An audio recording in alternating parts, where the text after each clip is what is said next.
현장에서 직접 발권할 수도 있는데요. 매 시간 현장 발권 30명, 그리고 예약 70명이라고 합니다. 르누아르, 폴 고갱, 파블로 피카소, 마르크 샤갈, 호안 미로, 살바토르 달리. 그때 서양의 파리에서 활동하던 작가들의 이야기입니다. 사실 대다수의 인상파 화가들은 조선은 모르고 일본을 좋아하는 화가들이었어요. 그러니까 이 화가들에 대한 우리들의 사랑은 완전한 짝사랑이죠. 르누아르, 고갱 등은 파리에 있었고, 피카소는 1900년 만국박람회를 구경하러 파리를 처음 방문하고요. 이후에 달리, 미로, 샤갈이 파리로 왔습니다. 거죠. 앉아서 작품을 관람할 수 있도록 테이블과 의자가 따로 마련되어 있어요. 카페에서 마치 소설을 읽듯이 작품을 관람하시면 어떨까 합니다. 국립현대미술관 이건희 컬렉션 중에 외국 작가의 작품들에 대해서 이야기하려 합니다.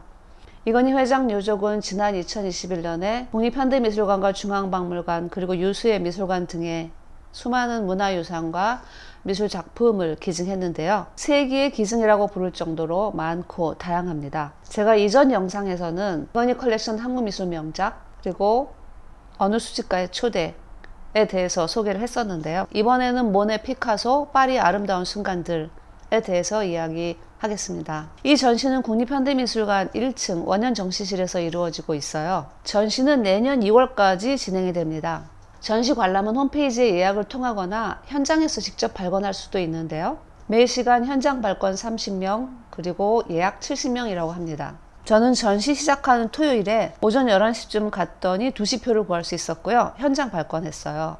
두 번째 날에는 국립현대미술관에 오전에 들릴 일이 있어서 들렸는데 11시에 갔더니 12시 반 표를 구할 수 있었습니다. 예약이 어렵다는 얘기는 들었는데요.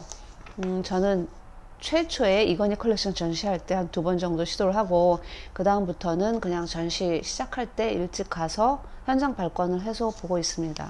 시간 많은 날 아침 11시경 가서 발권을 하면 되겠더라고요. 제 경험치입니다. 이번 전시 모네와 피카소, 파리의 아름다운 순간들에서는요, 총 8명의 작가의 작품들이 출품되었고요. 회화 작품은 각 작가당 1명씩 출품되었고, 피카소의 도자작 90점 출품되었어요. 이번 전시에 등장하는 작가들은 나이 순으로 까뮤, 피사로, 클로드 모네, 오기스트 르누아르, 폴 고갱, 파블로 피카소, 마르크 샤갈, 호안 미로, 살바토르 달리입니다. 1880년생부터 1904년 작가까지 있어요. 우리나라로 치면 19세기 후반에 정치를 주도한 흥선대원군이 1820년에 태어나서 1898년에 사망하시고, 보종이 1852년에 태어나서 1919년 1월에 사망했으니까 바로 이때 입니다. 그때 서양의 파리에서 활동하던 작가들의 이야기입니다. 사실 대다수의 인상파 화가들은 조선은 모르고 일본을 좋아하는 화가들이었어요. 그러니까 이 화가들에 대한 우리들의 사랑은 완전한 짝사랑이죠. 작품 제작 연도 순으로는 고갱의 생강변의 크레인, 피사로의 퐁투아드 곡물시장,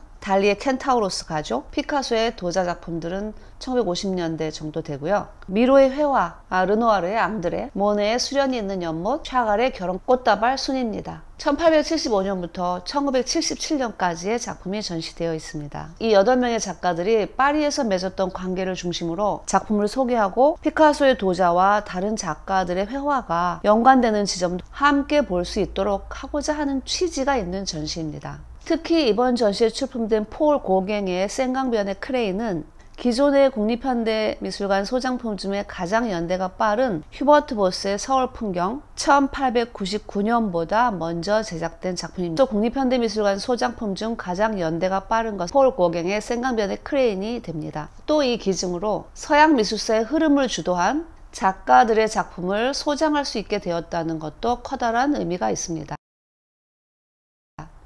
8명의 작가 중 고갱, 르누아르, 모네, 피사로는 프랑스 국적의 작가이지만 달리, 미로, 피카소는 스페인, 샤갈은 러시아 출신입니다. 다양한 국적을 보유한 이 작가들이 모두 파리에서 활동을 했는데요.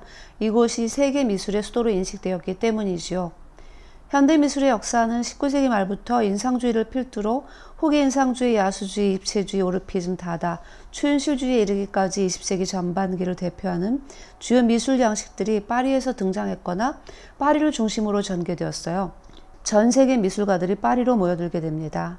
이들은 루브르 박물관과 사설교육기관인 아카데미로 오가며 여러 미술 양식을 습득했고요. 살롱전을 통해 파리 미술계에 어렵지 않게 진출할 수 있었습니다. 몽마르트나 몽파르나스는 파리 젊은 예술가들이 거주하기에 좋은 장소였습니다. 숙소는 저렴했고 교류 장소였던 카페들도 밀집해 있었거든요. 이 두 지역에 거주하는 외국인 미술가들이 급증하면서 에콜 드 파리라는 명칭까지 생겼습니다. 우리나라 작가들도 이로부터 몇십 년 후 1950년대 에콜 드 파리 작가군이 있죠. 해방 후 현대미술의 본거지에서 미술을 제대로 습득하고 싶은 마음에 파리로 건너간 작가들이요. 김한기, 김웅수, 이성자, 한묵, 이육로와 같이 많은 작가들 말입니다. 이번 제목에 파리의 아름다운 순간들이라는 말이 있어요. 현재의 파리는 나폴레옹 3세 때부터 시작하여 1880년대에는 이미 완성된 셈입니다. 나폴레옹 3세는 파리 도심을 정비하여 위생적이고 쾌적한 도시로 바꾸었는데요. 이를 통해 파리를 런던에 뒤지지 않는 도시로 만들어 수도로서 면모를 갖추도록 했습니다. 속사정은 파리 코민 이후 더 이상 반정부 시위대가 바리케이트를 치지 못하게 넓은 길이 필요했다는 말도 있습니다만, 아무튼 파리 재건 사업을 통해 파리 시민들은 불과 몇십 년 만에 넓고 좁은 도시 환경과 위생적인 주거 공간을 벗어날 수 있었습니다. 비위생적인 주거 공간을 벗어날 수 있었습니다. 상하수도 시설을 갖춘 현대식 주택에 거주하면서 마차나 자동차를 타고 대로로 이동해 에펠탑과 센강변의 정취를 감상할 수 있게 되었어요. 밤에는 가로등이 있는 야경을 즐기다가 지하철을 타고 집으로 돌아가고, 주말에는 철골과 유리로 지은 현대적 기차역에서 출발해 파리 근교의 숲이나 유원지에서 여가를 즐기는 삶을 살게 되었습니다. 철골로 제작된 에펠탑, 지금은 오르세 뮤지엄이 된 아르누보 스타일의 현대적 기차역 등 이 시대에 만들어졌어요.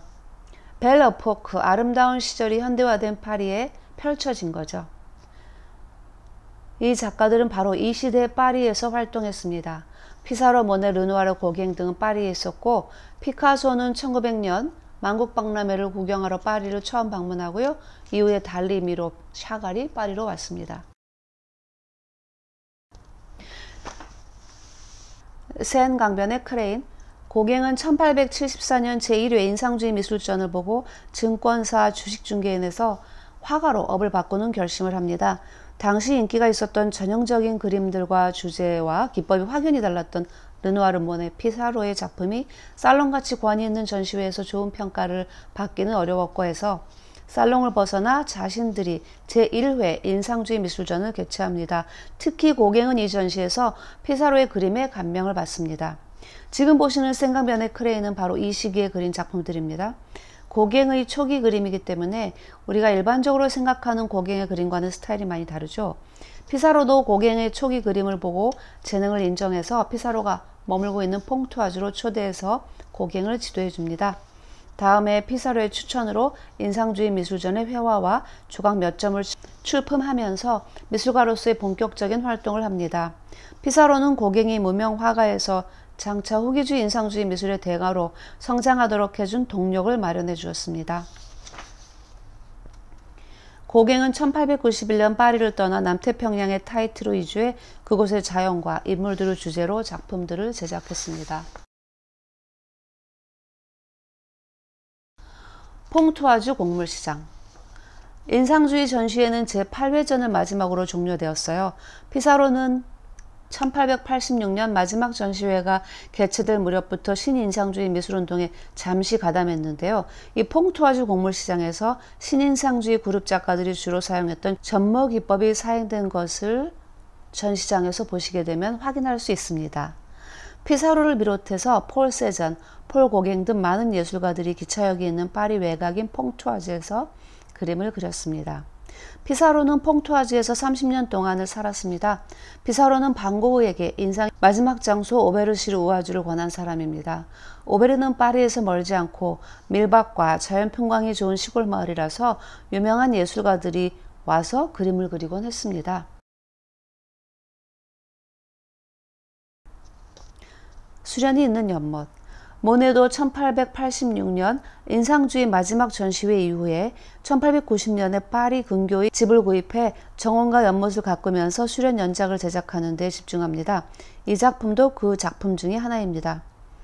백내장이 상당히 진척되어 거의 눈이 안 보이던 말년의 작품입니다. 수련이 있는 연못은 국립중앙박물관 전시, 어느 수집가의 초대에도 전시되었던 작품인데요. 국중박은 공간도 좁고 작품들도 많이 전시되어 있었고 바닥에는 동영상까지 흐르고 귀에는 그 시대의 음악이 흘러나왔었거든요. 그때도 좋았지만 상대적으로 넓고 천정이 높은 원형 공간인 국립현대미술관 과천 전시실에서 감상하는 모네의 수련이 있는 연못은 호젓한 게 저에게는 울림이 더 있었어요.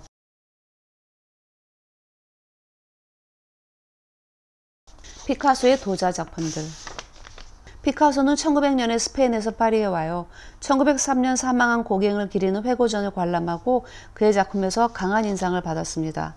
피카소는 1904년에 파리에 정착합니다. 그리고 20세기 현대미술의 패러다임을 전환했다고 평가받는 첫 입체주의 작품 아비뇽의 처녀들의 고갱에서 받은 영향을 반영하기도 했습니다.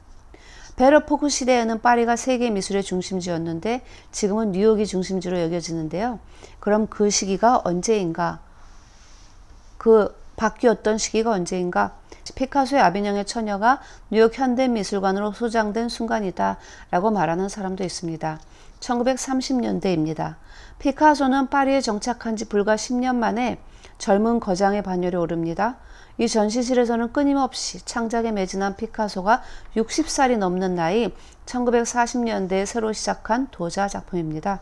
도자에 대한 관심은 1900년대 초에 시작되었지만 40년대부터 작업을 시작했어요. 피카소는 도자를 조각과 회화를 접목시킬 수 있는 새로운 조형 수단으로 받아들였습니다. 판화처럼 에디션을 만들었어요. 그리고 피카소 도자 작품은 카탈로그 레조네가 있다고 들었습니다.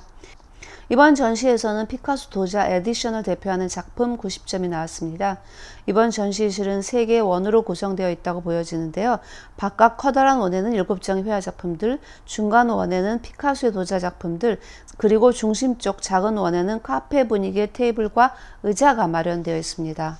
회화와 피카소 도자 작품이 관계가 있어 보이게 전시가 되어 있어요. 피카소의 도자 작품들은 르노의 앙드레 앞에는 인물을 새긴 도자, 미로의 회화 앞에는 새와 같은 동물을 새긴 도자, 달리의 켄타우로스 가족 앞에는 신화적 주제를 가진 도자 작품들이 전시되어 있습니다.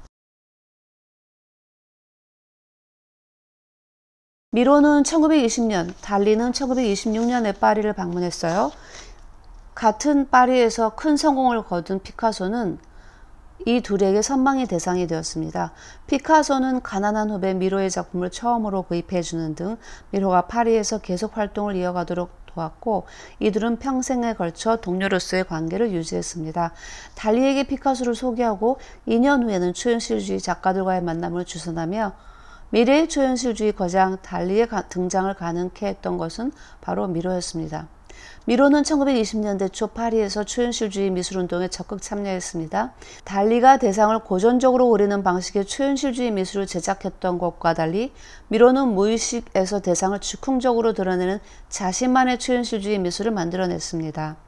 우연성과 즉흥성에 기반해 작품을 제작하는 것이 중요하다고 생각했어요. 이번 전시에 출품된 회화는 여성, 새, 별, 밤 등 인물과 동물, 자연과 우주의 시공간이 공존하는 풍경을 보여주는 미로의 대표작입니다.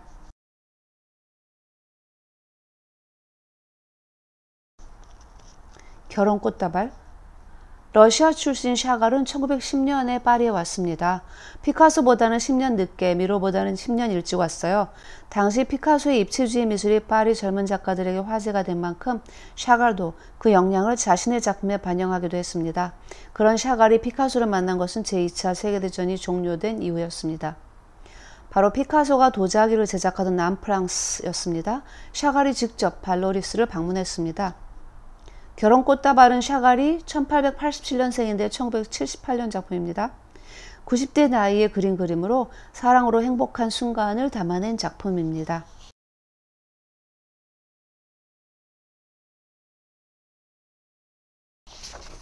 켄타우로스 가족. 그리스 신화에 등장하는 반인 반마 종족 켄타우로스와 이들이 몸에 있는 유관왕, 새끼를 낳아 기르는 주머니래요. 에서 나오는 아기들이 빠져나오는 순간을 묘사하였습니다. 달리는 어머니의 자궁에서 분리된 순간 인간이 최초의 정신적인 고통을 겪게 된다는 정신분석학 이론에 심취했고 엄마와의 사이가 안 좋았거든요. 이 때문에 자궁과 유사하면서도 언제든지 그 안으로 다시 들어갈 수 있는 유관낭을 가진 켄타우로스 종족을 부러워했다고 하는데요.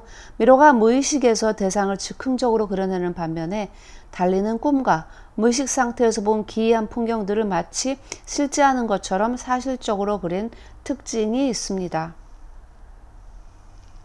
국립현대미술관 이건희 컬렉션 전시 소개를 보셨는데요. 8명의 작가들이 맺고 있었던 관계성이라는 새로운 관점을 바탕으로 작품을 감상할 수 있다는 게 이 전시의 관전 포인트입니다. 그리고 또 피카소의 도자와 다른 회화 작가들의 작품이 어떻게 연관되었는지도 함께 보는 거죠. 앉아서 작품을 관람할 수 있도록 테이블과 의자가 따로 마련되어 있어요. 카페에서 마치 소설을 읽듯이 작품을 관람하시면 어떨까 합니다. 끝까지 시청해 주셔서 감사합니다. 구독과 좋아요 눌러주세요.